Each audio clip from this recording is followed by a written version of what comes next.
Olá pessoal, tudo bem? Meu nome é Helena Pedro de Moraes, eu sou professora no curso de Educação Física da Faculdade de Peruíbe e tutora nessa disciplina de Educação Especial e Educação Inclusiva.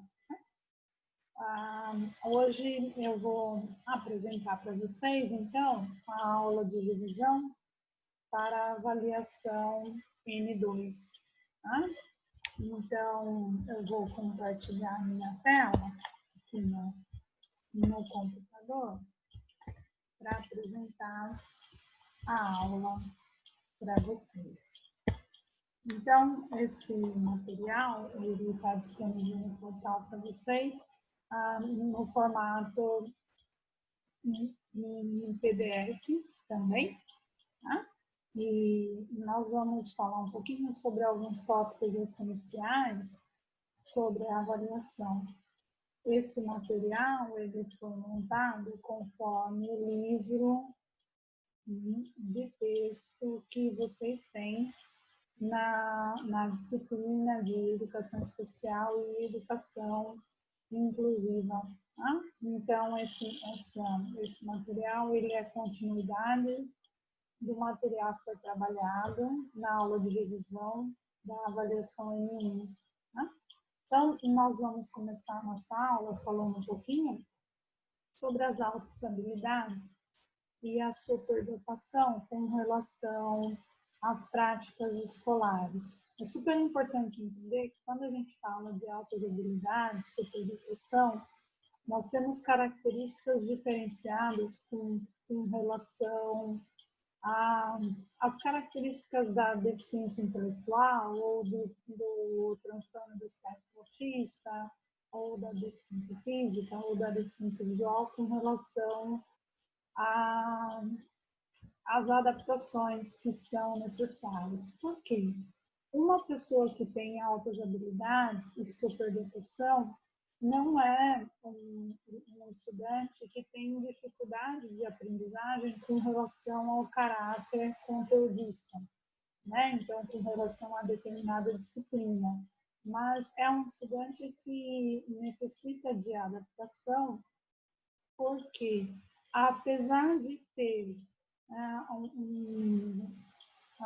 uma capacidade de compreensão acadêmica, né, maior do que a dos colegas, existe uma dificuldade de adaptação social, né, exatamente porque essa alta capacidade de compreensão acadêmica gera um processo de ansiedade muito grande, não é? E a necessidade de que essa pessoa, de que esse estudante tenha ajustamentos com relação às práticas de ensino e com relação aos encaminhamentos pedagógicos, para que essas práticas e esses encaminhamentos pedagógicos eles sejam realizados conforme a idade cognitiva, não é? Evitando a aprendizagem precoce e favorecendo a criatividade, a autonomia, né? E a relação social com os colegas. Então, é super importante, quando a gente tem um estudante com altas habilidades de superdotação, pensar nesse ajustamento pedagógico em função do desenvolvimento afetivo, do desenvolvimento social dessa criança, que é tão necessário quanto o desenvolvimento acadêmico. Né? E com relação a isso, a sala de recursos tem um papel essencial. Então, nós temos nas escolas o atendimento educacional especializado, né? que dentre os seus objetivos tem o papel da troca de informações entre o professor regente da turma e o professor de educação especial, que agora é chamado professor de sala de recursos e o atendimento educacional especializado tem a função de dar o suporte a esse processo de aprendizagem, de dar o suporte em relação a essas adaptações que são absolutamente necessárias, né? E o atendimento educacional especializado, ele deve acontecer prioritariamente fora do horário em que essa criança estuda. Então, ele deve acontecer num contraturno, para que a criança, num período, ela esteja em contato com os colegas de sala de aula, né, para que ela esteja com o professor regente da sala, e no outro período que ela participe do atendimento educacional especializado. E assim ela consegue ser favorecida, ela pode ser favorecida 100% do seu tempo letivo com relação à promoção da aprendizagem. Então, a sala de recursos, o atendimento educacional especializado, ele não substitui o trabalho do professor regente, ele não substitui a sala de aula, pelo contrário, ele é um complemento. Tá? Dentro desse processo das adaptações e do atendimento educacional especializado, nós temos para os estudantes com deficiência auditiva o papel do professor intérprete de Libras. Então, o professor intérprete de Libras, ele tem a função de promover a intermediação entre a comunicação do surdo, né, e dos colegas ouvintes e do professor ouvinte. Então, o intérprete de Libras, ele vai traduzindo a língua portuguesa para Libras para assegurar o processo de aprendizagem do surdo, né? E o ideal é que os colegas, né, desse estudante também aprendam Libras, né, porque a Libras é em língua materna do surdo, não é? Então é super importante que os colegas e que os funcionários da escola também aprendam para que essa comunicação ocorra de forma mais efetiva e para que esse estudante ele tenha maior autonomia dentro do espaço escolar e dentro da comunidade como um todo. Né?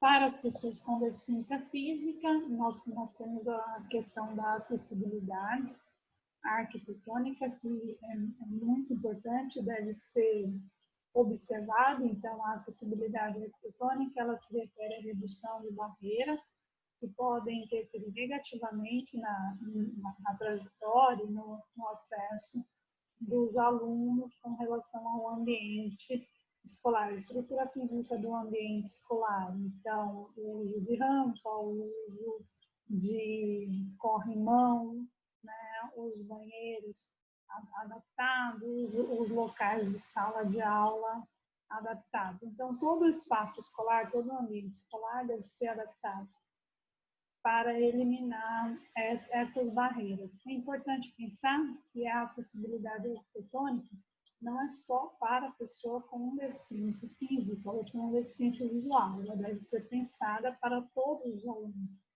para todos que participam daquele espaço dentro da comunidade escolar. Então, é muito importante lembrar disso.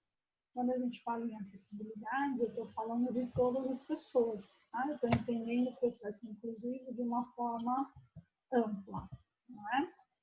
E com relação a essa questão da acessibilidade, com relação a essa questão do processo inclusivo, relembrando um pouquinho o que já foi discutido lá na N1, todas essas diretrizes devem ser estabelecidas no projeto político-pedagógico da escola, dentro de uma perspectiva inclusiva. Então, é super importante lembrar que o projeto político-pedagógico da escola é o documento que vai garantir com que essa escola ela tenha, de fato, um trabalho inclusivo, um documento que vai garantir que as diretrizes dentro da perspectiva inclusiva, elas estão sendo, de fato, cumpridas com relação ao processo educacional e que esses alunos eles participam de forma ativa desse processo educacional.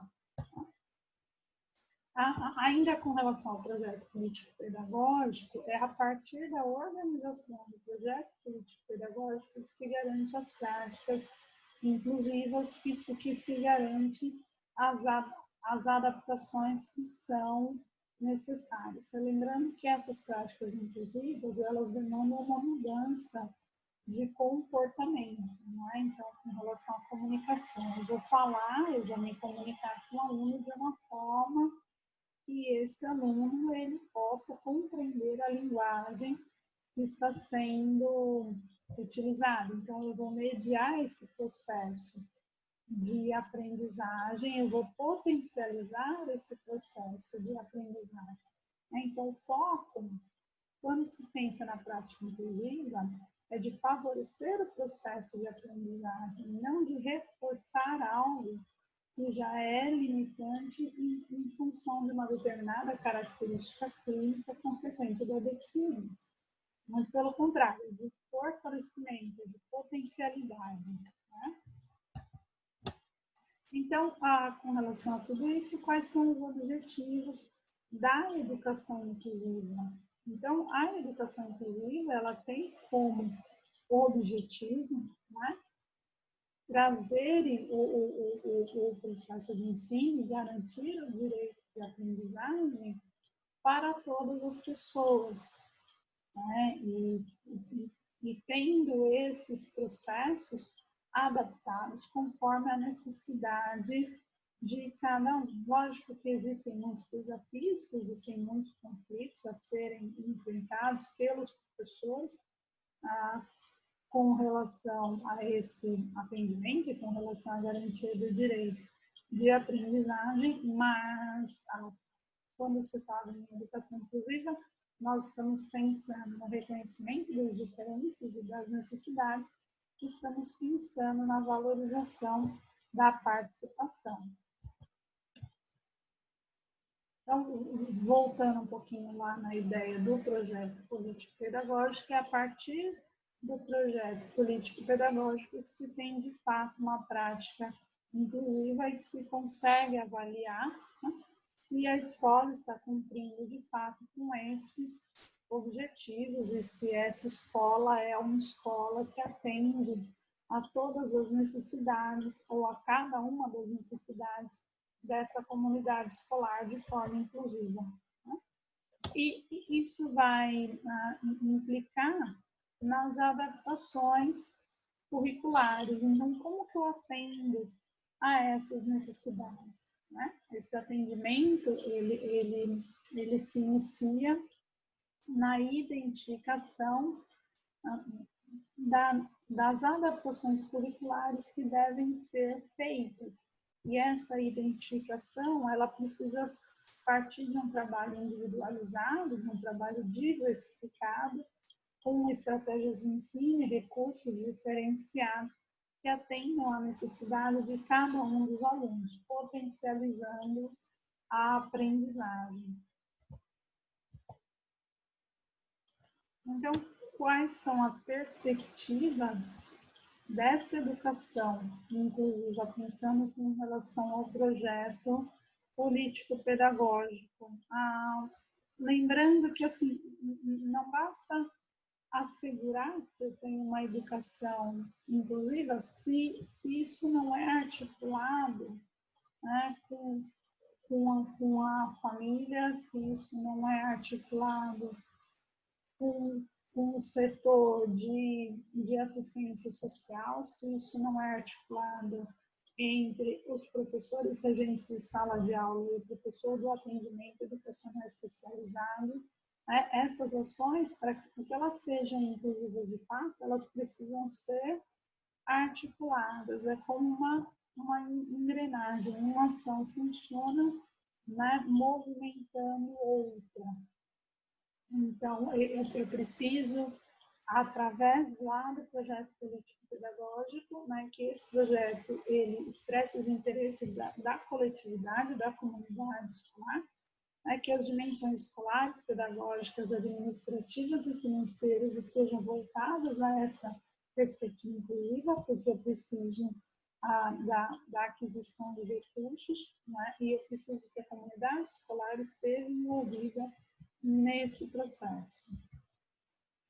Certo, pessoalzinho? Obrigada.